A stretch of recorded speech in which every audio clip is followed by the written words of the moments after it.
बिस्मिल्लाहिर्रहमानिर्रहीम। Hello students, देखिए आज के जो वीडियो लेक्चर है उसमें हम दो टॉपिक्स पढ़ेंगे। एक तो कम्बिनेशन ऑफ कैपेसिटर, दूसरा 11.11 है वो इलेक्ट्रिक पोलराइजेशन। तो आइए स्टार्ट कर लेते हैं। पहले हम डिस्कस कर लेंगे कम्बिनेशन ऑफ कैपेसिटर। ये जो टॉपिक है वो रिपीटेड है, 10th क्लास में ये मौजूद था, इसमें सेम एज इट इज़ यहाँ पे भी ये दिया है। तो कम्बिनेशन बेसिकली कैपेसिटर को हम किसी भी सर्किट में दो तरह से कंबाइन कर सकते हैं, एक पैरेलल कम्बिनेशन, दूसरा सीरीज़ कम्बिनेशन। तो सीरीज़ कम्बिनेशन क्या है, आज पहले हम वो डिस्कस कर लेते हैं।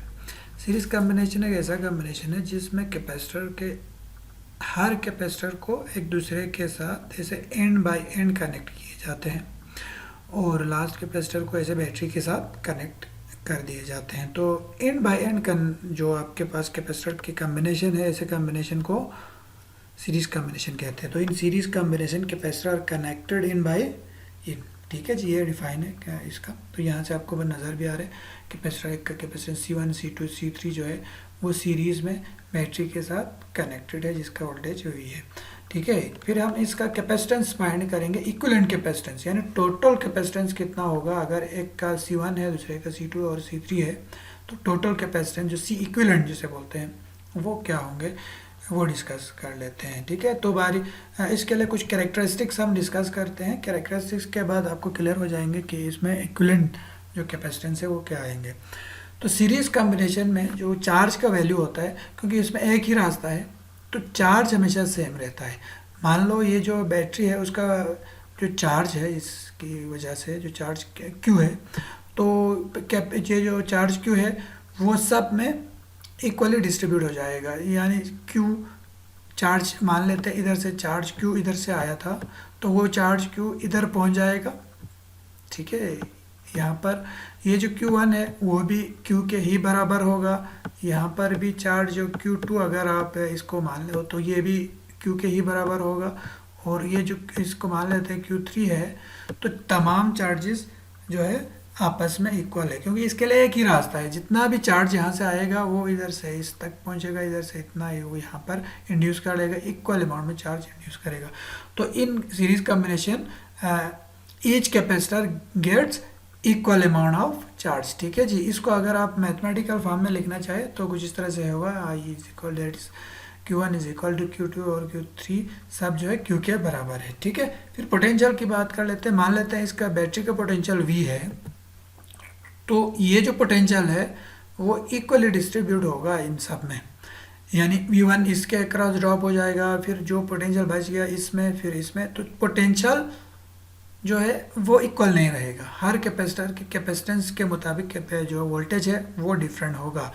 फिर आप इन वोल्टेज को जमा करो, ये V1, V2 और V3 को जमा करो तो टोटल वोल्टेज V के बराबर आएगा। इसको आप मैथमेटिकली इस तरह लिख सकते हैं, total potential difference V is equal to the sum of potential difference across each capacitor. ठीक है जी, ये बात क्लियर है। इसको अगर मैथमेटिकली लिखना चाहे तो V is equal to V1 plus V2 plus V3। ठीक है, इसको आपने इक्वेशन 1 का नाम दिया।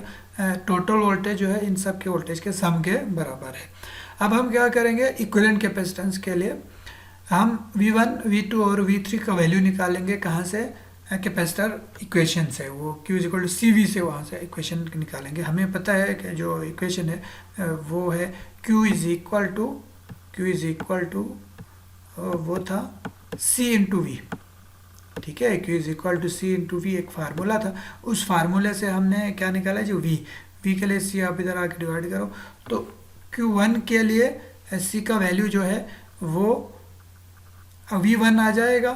ठीक है, और यहाँ से V1 is equal to Q upon C1, V2 is equal to Q upon C2 और V3 is equal to Q upon C3। इन तीनों का जो वैल्यू हमें आ गया यहाँ पे, V1, V2 और V3 का वैल्यू इस इक्वेशन से हमने निकाल लिया।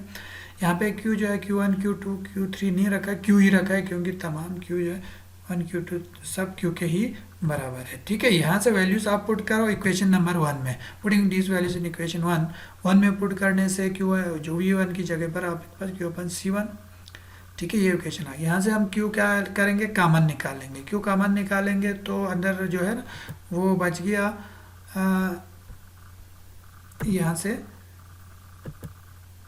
देखिए 1/C1 + 1/C2 + 1/C3 बच गया, क्यों हमने बाहर कॉमन ले लिया। ये जो क्यू इधर आके डिवाइड हो जाएगा तो V/Q, ठीक है जी, V/Q बच गया। और V/Q किसके बराबर है? V/Q जो है वो 1/C इक्विवेलेंट के बराबर है। वही इक्वेशन, ये जो Q इज इक्वल टू जो है CV से हमने ही निकाला है। ये Q is equal to C into V। ये Q को इस तरफ भेज दो, डिवाइड हो जाएगा, C इधर आके 1/, हो जाएगा। तो इस इक्विवेलेंट को हमने C इक्विवेलेंट का नाम दिया, क्योंकि टोटल कैपेसिटेंस है, ये वोल्टेज टोटल चार्ज पे डिवाइड हो रहे हैं, C इक्विवेलेंट के बराबर। इसकी जगह पर पुट करेंगे हम यहाँ पे इस वैल्यू को इधर पुट कर देंगे, ठीक है जी। तो हमारे पास कुछ इस तरह से इक्वेशन बनेगा, 1/C equivalent is equal to 1/C1 + 1/C2 + 1/C3, ठीक है।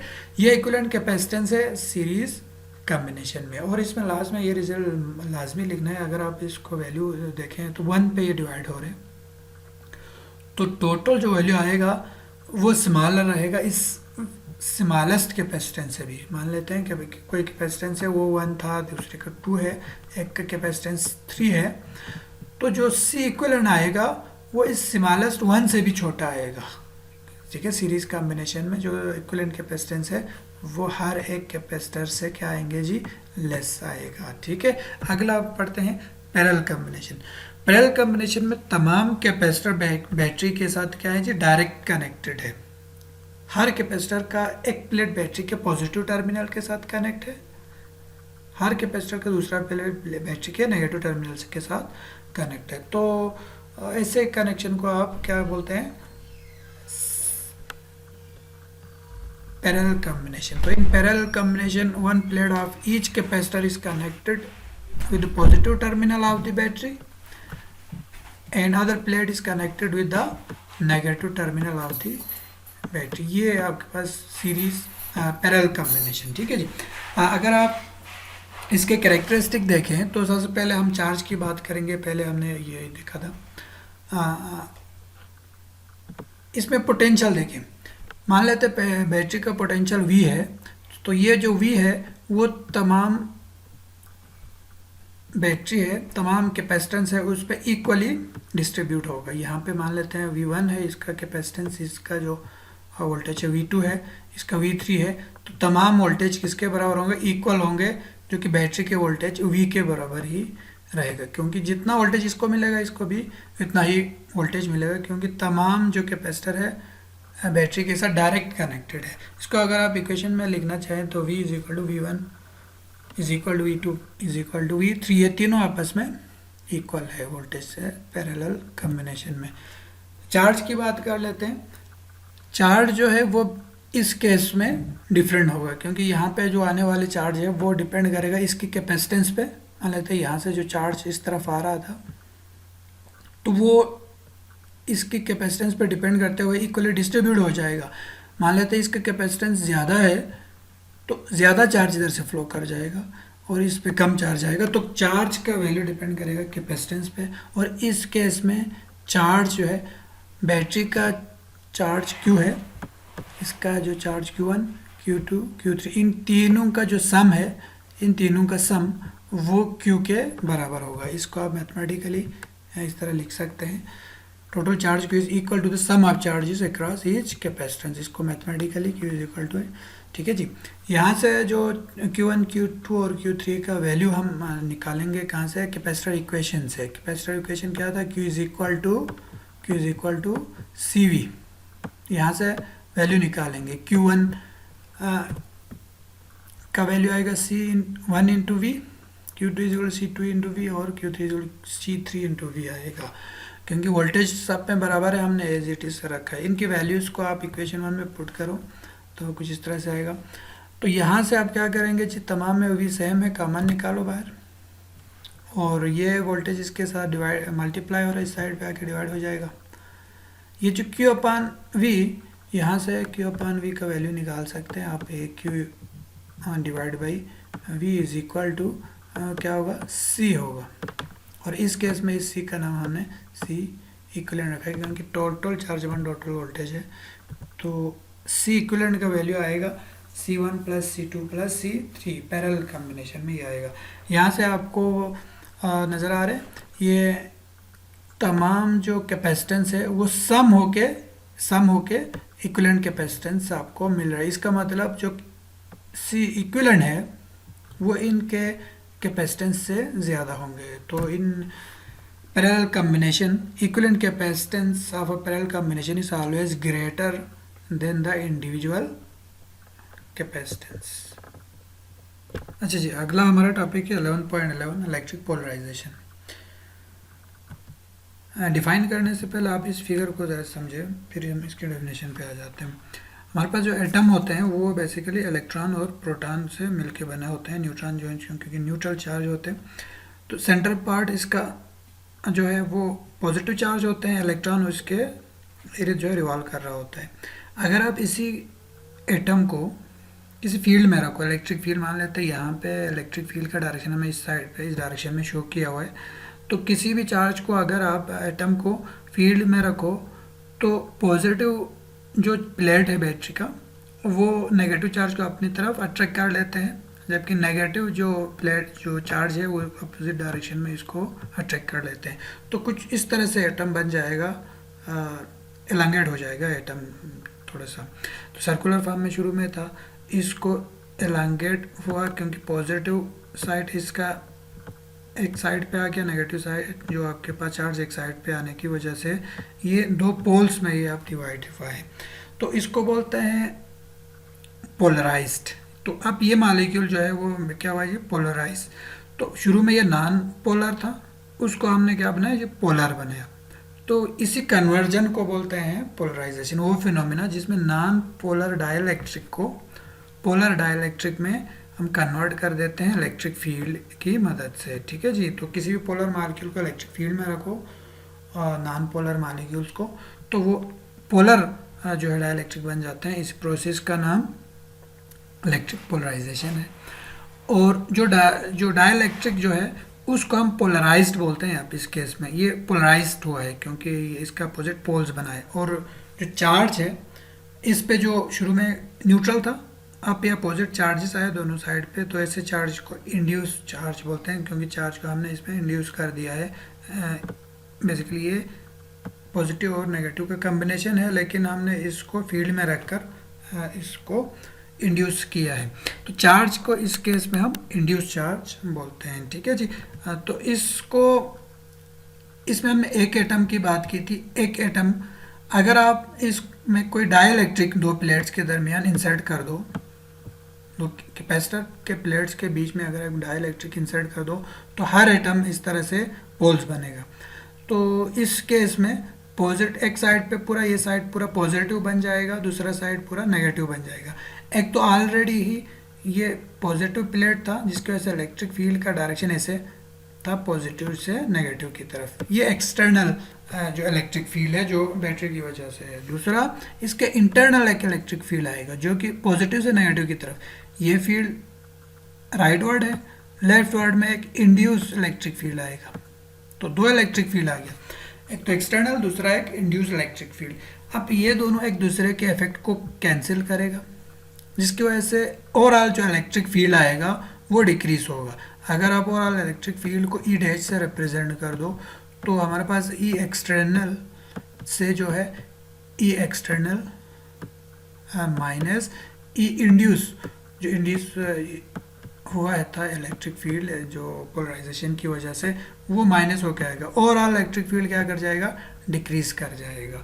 तो जिसकी वजह से इसमें कैपेसिटेंस मजीद इंक्रीज होता है। तो इलेक्ट्रिक फील्ड डिक्रीज होने की वजह से इसमें कैपेसिटेंस बढ़ जाते हैं। तो कोई भी डाइलेक्ट्रिक अगर आप कैपेसिटर के बीच में इसमें इंसर्ट कर दो तो उसमें एक और इलेक्ट्रिक फील्ड आ जाते हैं। इसको हमने कुछ इस तरह से लिखा हुआ, dielectric is place between the plate and then the polarization takes place, try to align themselves in the direction of electric field। ठीक है जी, इसको इलेक्ट्रिक फील्ड के डायरेक्शन में अलाइन करने की कोशिश करेगा। ये चार्ज जो है ना इस डायरेक्शन में आ जाएगा, और जिसकी वजह से this induce charge create another field known as induce field which cancel the effect of external field, जिसकी वजह से वो जो एक्सटर्नल फील्ड को वो कैंसिल आउट करेगा और कैपेसिटेंस इसका इंक्रीज करेगा। तो देखिए हम बात कर रहे थे डाइलेक्ट्रिक की।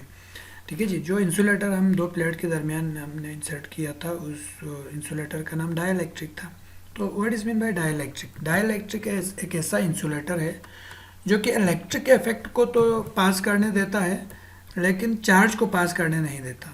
मान लेते हैं इस एक प्लेट को पॉजिटिव के साथ कनेक्ट करो, दूसरे को आप नेगेटिव के साथ कनेक्ट कर दो, तो चार्ज तो एक प्लेट से दूसरे प्लेट में ट्रांसफ़र नहीं होगा लेकिन उसके इफेक्ट्स यहाँ तक पहुँच जाएंगे, इसके पॉजिटिव से फील्ड का इफेक्ट इधर पहुँच जाएंगे लेकिन वो चार्ज को खुद ट्रांसमिट करने नहीं देता। तो ऐसे मटेरियल को जो है डाइलेक्ट्रिक बोलते हैं। तो हर इंसुलेटर जो है डाइलेक्ट्रिक नहीं होता, लेकिन इंसुलेटर जितने भी डाइलेक्ट्रिक है वो इंसुलेटर से ही मिलके बने होते हैं। तो it is an insulating material which transmit electric effect without actually transmitting itself. ठीक है जी, क्लियर है। उसके बाद डाइलेक्ट्रिक के कुछ टाइप्स भी है, वो भी डिस्कस कर लेंगे। दो टाइप्स के मालिक्यूल से मिलके बने होते हैं, एक पोलर, दूसरा नॉन पोलर। तो पहले हम डिस्कस कर लेते हैं पोलर मालिक्यूल्स क्या होते हैं। पोलर से मुराद है जो पोल्स बने हुए हैं, अपोजिट पोल्स।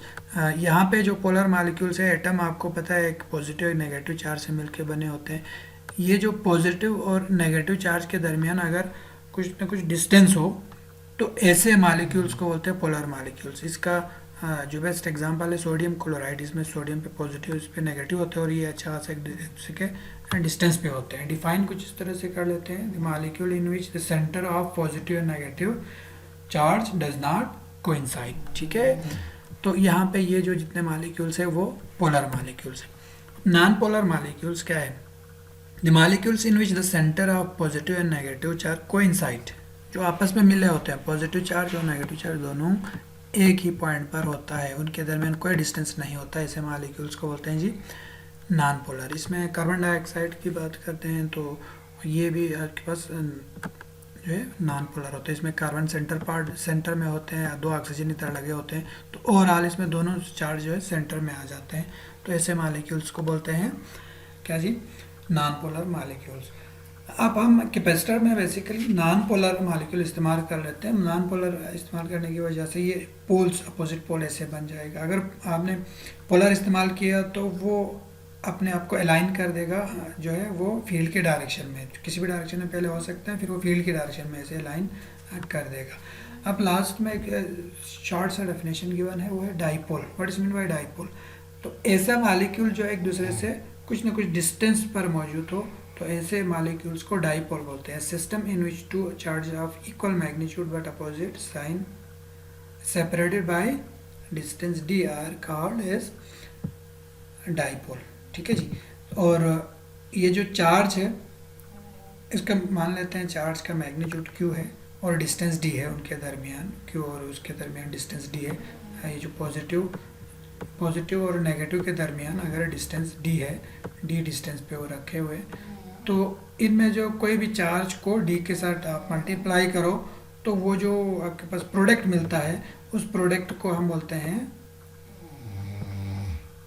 क्या जी? डाइपोल मोमेंट, और इसको कैपिटल P से डिनोट करते हैं। तो P is equal to Q into D charge into और डिस्टेंस जो दो चार्ज के दरमियान है, और ये एक वेक्टर क्वांटिटी है। ठीक है, यहाँ पे इलेक्ट्रिक के जो पोलराइजेशन का टॉपिक एंड होता है। तो कोई भी क्वेश्चंस हो तो आप उसको मेल कर सकते हैं, पूछ सकते हैं। तो नेक्स्ट लेक्चर के साथ दोबारा हाजिर होंगे। तब तक के लिए खुदा हाफिज़।